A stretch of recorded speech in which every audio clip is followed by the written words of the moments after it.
বাংলাদেশের সর্বশেষ গুরুত্বপূর্ণ আপডেট সংবাদে আপনাকে স্বাগত। শুরুতেই সংবাদ শিরোনাম, পরে বিস্তারিত।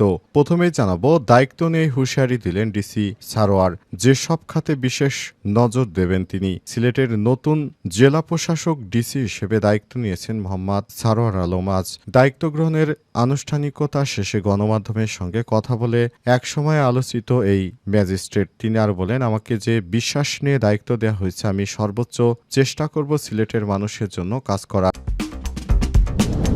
এরপর জানাবো, শিবির নেতা সিজু হত্যার ঘটনায় পুলিশের ওসি এসআই সহ ২০ জনের বিরুদ্ধে মামলা। গাইবান্ধার সাঘাটা থানায় ঢুকে পুলিশকে ছুরিকাঘাতকারী যুবক সিজু মিয়ার পুকুর থেকে মরদেহ উদ্ধারের ঘটনায় হত্যা মামলা দায়ের করা হয়েছে। মামলায় সাঘাটা থানার ভারপ্রাপ্ত কর্মকর্তা ওসি এসআই সহ ২০ জনকে আসামি করা হয়েছে, যার মধ্যে নামীয় ১৫ জন এবং অজ্ঞাতনামা আসামি করা হয়েছে ৪ থেকে ৫ জনকে। এদিকে কিশোরগঞ্জের শীর্ষ সন্ত্রাসী ও যুবলীগ নেতা লিটন গ্রেপ্তার। কিশোরগঞ্জের শীর্ষ সন্ত্রাসী ও যুবলীগ নেতা রফিকুল ইসলাম লিটন ৪৮কে গ্রেপ্তার করা হয়েছে। আজ সন্ধ্যায় উপজেলার শ্রীরামদি এলাকা থেকে তাকে গ্রেপ্তার করা হয়। গ্রেপ্তারকৃত রফিকুল ওই এলাকার মৃত আব্দুস সালাম লালু মিয়ার ছেলে এবং পাকুন্দিয়া উপজেলা যুবলীগের সহ সভাপতি হিসেবে ছিলেন। এদিকে $৩০ বিলিয়ন ছাড়ালো বৈদেশিক মুদ্রা রিজার্ভ। বাংলাদেশের বৈদেশিক মুদ্রা রিজার্ভ বেড়েছে, এখন $৩০.৮৬ বিলিয়ন উন্নীত হয়েছে। শেখ হাসিনা সরকার যখন দেশ ছেড়ে গিয়েছিল তখন রিজার্ভের পরিমাণ ছিল $১৮.03 বিলিয়ন, এখন তা বেড়ে $৩০.৮৬ বিলিয়ন উন্নীত হয়েছে। আজ কেন্দ্রীয় ব্যাংকের মুখপাত্র শাহরিয়ার হোসেনের এক বিজ্ঞপ্তিতে বিষয়টি নিশ্চিত করা হয়েছে। এবং সর্বশেষ জানাবো, এবার পুতিনের সঙ্গে বৈঠক করলেন ভারতের পররাষ্ট্রমন্ত্রী এস জয়শঙ্কর। যুক্তরাষ্ট্রের চাপ থাকা সত্ত্বেও রাশিয়া থেকে আরও বাণিজ্য বাড়ানোর সিদ্ধান্ত নিয়েছে ভারত। এরই ধারাবাহিকতায় ভারতের পররাষ্ট্রমন্ত্রী এস জয়শঙ্কর রাশিয়ার পররাষ্ট্রমন্ত্রীর সঙ্গে বৈঠক করেছেন। তারা দুই দেশের মধ্যে সহোদর্য সম্পর্ক আরও বাড়ানোর ব্যাপারে ইঙ্গিত দিয়েছেন। তবে ডোনাল্ড ট্রাম্পের নির্দেশকে অমান্য করে সামনের দিকে হাঁটার পরিকল্পনা করছে ভারত। আর এতে রাশিয়ার পক্ষ থেকে ভারতকে আরও জ্বালানি তেলের উপর ৫% কমিশন দেওয়া হয়েছে। প্রিয় দর্শক, এতক্ষণ শুনছিলেন সংবাদ শিরোনাম, এবারে বিস্তারিত।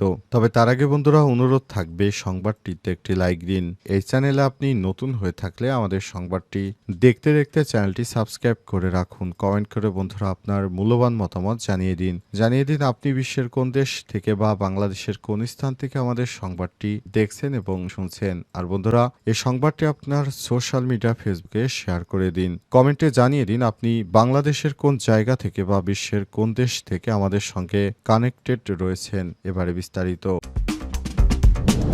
শিবির নেতা সিজু হত্যার ঘটনায় ওসি সহ এএসআই সহ ২০ জনের বিরুদ্ধে মামলা। গাইবান্ধার সাঘাটা থানায় ঢুকে পুলিশকে ছুরিকাঘাতকারী যুবক সিজু মিয়ার পুকুর থেকে মরদেহ উদ্ধারের ঘটনায় হত্যা মামলা দায়ের করা হয়েছে। মামলায় সাঘাটা থানার ভারপ্রাপ্ত কর্মকর্তা ওসি এসআই সহ ২০ জনকে আসামি করা হয়েছে, যাদের মধ্যে নামীয় ১৫ জন, অজ্ঞাতনামা আসামি করা হয়েছে ৪ থেকে ৫ জনকে।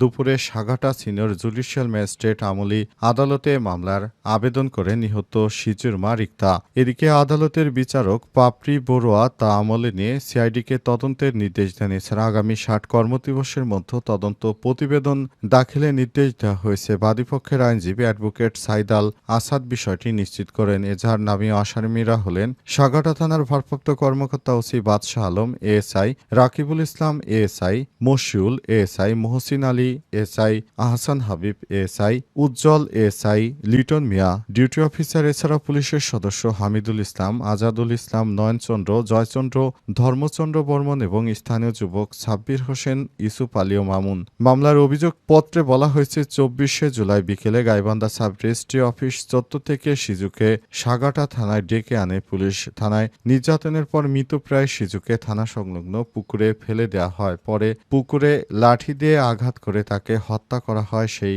ঘটনা ভিন্নভাবে উপস্থাপনের পোস্টমর্টমের জন্য পরদিন সকালে ওই পুকুর থেকে শিজুর মরদেহ উদ্ধার করে পুলিশ। গাইবান্ধা সদর উপজেলা গিদারি ইউনিয়নের বাগুড়িয়া গ্রামে দুলাল মিয়ার ছেলে সে দিগারি ইউনিয়ন ছাত্র শিবিরের সভাপতি হিসেবে দায়িত্ব পালন করছিলেন। জানা গেছে তিনি পুলিশের মবের দ্বারা আহত এবং পরে নিহত হয়েছেন, কিন্তু পুলিশের পক্ষ থেকে বিষয়টি জানানো হয়েছে তিনি পুলিশের উপর উল্টা আঘাত করেছিলেন এবং এ কারণে তিনি পালাতে গিয়ে পুকুরে ঝাঁপ দিয়েছিলেন এবং অবশেষে তার মৃত্যু হয়েছে বলে পুলিশের পক্ষ থেকে বিষয়টি জানানো হয়েছিল, কিন্তু বাদীপক্ষ ভিন্ন কথা বলছে। তবে সিআইডির কর্মকর্তারা তদন্ত করলে বিষয়টি নিশ্চিত হওয়া যাবে। আগামীতে কেউ যেন এই ধরনের থানায় ঢুকে মব সৃষ্টি করতে না পারে, জন্য পুলিশের পক্ষ থেকে সর্বোচ্চ সতর্কতা থাকতে আহ্বান জানানো হয়েছে।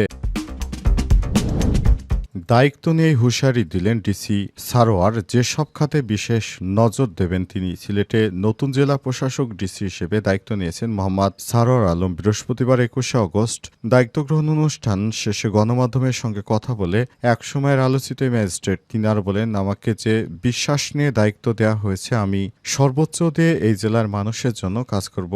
সবার সহযোগিতা নিয়ে একসঙ্গে কাজ করলে অবশ্যই ভালো কিছু হবে। সিলেটকে একটি সুন্দর জেলায় পরিণত করা সম্ভব হবে। সারোয়ার আলম আরও জানান, আমি অনুরোধ করব সবাই যেন নিয়ম ও আইন মানেন। এখানকার বেশ কয়েকটা বিষয় তার গুরুত্ব থাকবে জানিয়ে তিনি আরও বলেন, প্রথমত আইন শৃঙ্খলা, এরপর পরিবেশ, পর্যটন, শিক্ষা ও স্বাস্থ্য, এই কয়েকটা কাজে আমার স্পেশাল মনোযোগ থাকবে। সিলেটের পরিবেশ বিধ্বংসী কর্মকাণ্ড নিয়ে হুঁশিয়ারি দিয়ে তিনি বলেন, সিলেট হলো প্রকৃতির কন্যা। প্রকৃতির কন্যা যে প্রকৃতির কন্যার মতো থাকে, এখানে অবশ্যই উন্নয়ন হবে, তবে তা টেকসই উন্নয়ন হতে হবে। পরিবেশের ক্ষতি যেন না হয়। আমি নিজেও পরিবেশের ছাত্র, তাই আমি নিজেও চাইব পরিবেশ সুন্দর রেখে উন্নয়ন নিশ্চিত করতে হবে। এক্ষেত্রে আমি সকল শ্রেণী পেশার মানুষের সহযোগিতা চাই। আমি আশা করছি আমার এখানকার সময়টা ভালো যাবে। তিনি আরও বলেন, আপনারা যদি আমাকে সহযোগিতা করেন তাহলে আমাকে অতীতে যেমন দেখেছেন এখনো তেমনি দেখবেন। এর আগে সকালে সারোয়ার আলম জেলা প্রশাসকের কার্যালয়ে পৌঁছালে তাকে শুভেচ্ছা জানান বিভাগীয় কমিশনার খান মোহাম্মদ রেজাউন নবী সহ ঊর্ধ্বতন কর্মকর্তারা। রাতে সিলেটে পৌঁছান তিনি।